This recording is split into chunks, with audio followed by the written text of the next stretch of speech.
அது மட்டும் இல்ல, யாரு நம்மள பண்ணாலும் லீட் ரோலா கோட் சூட்லாம் பார்த்து மேடம் அதெல்லாம் பெரிய ஆக்டர்ஸ்க்கே டஃபா இருக்கு மேடம். இப்ப நீங்க ஒண்ணும் இல்ல, துபாய் போயிட்டு வந்தோம் இல்லையா, அதுல கோட் சூட் ஹெலிகாப்டர் ட்ரிப் நிறைய பேர் ப்ராமிஸா சொன்னது சார், அப்படியே ரஜினி பார்த்த மாதிரி பெரிய வைரல் ஆச்சு மேடம். நீங்க அந்த அந்த வீடியோ அனைமா நீங்க பாத்துருப்பீங்கன்னு நினைக்கிறேன். எவ்வளவு லுக் இருந்துச்சு பாருங்க, ஸ்டார் லுக் இருந்துச்சா இல்லையா? பெரிய ஹீரோக்களுக்கே டஃப் கொடுக்குற மாதிரி அஜித் சார் நடக்கிறப்ப கூட உங்களுக்கு நம்மளோட நட அந்த மாதிரி இருந்துச்சு மேடம். என்ன ரீசனா, நம்மளோட உடல் அமைப்பு தான். அதனாலதான் வந்து உங்களுக்கு கோட் போடுறதுக்கு நல்லா இருக்கு ஸ்டைலா. அப்படி வந்து பாத்தீங்கன்னா டிஷர்ட்ஸ் நல்லா இருக்கும், எந்த காஸ்டியூம் போட்டாலும் நம்மளுக்கு லுக் தூக்கி விட்டுரும் மேடம். சோ நம்மளுக்கு வந்து பாத்தீங்கன்னா அது மாதிரி ரொம்ப உங்களுக்கு ஏஜா தெரியுது யாருமே சொன்னது கிடையாது. சில பேர் ஜெலஸ்ல கேட்பாங்க, சில பேர் வேணும்னே அப்படி பார்த்தா 25 வயசு போனா கூட என்னடா ஆன்டி கூட டான்ஸ் பண்றேன்னு போடுவாங்க பசங்க.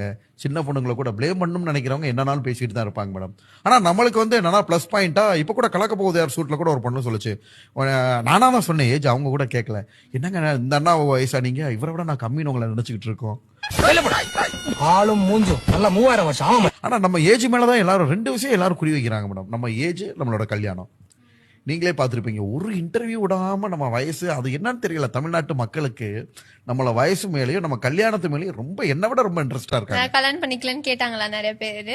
பாருங்க, நிறைய என்னோட இன்டர்வியூஸ்லாம் எடுத்து பாருங்க, யார பார்த்தாலும் எப்ப சினிமா ஆக்டர்ஸ் கூட யாரும் அப்படி கேட்டுருக்காங்க. இதற்கெல்லாம் என்ன காரணம்?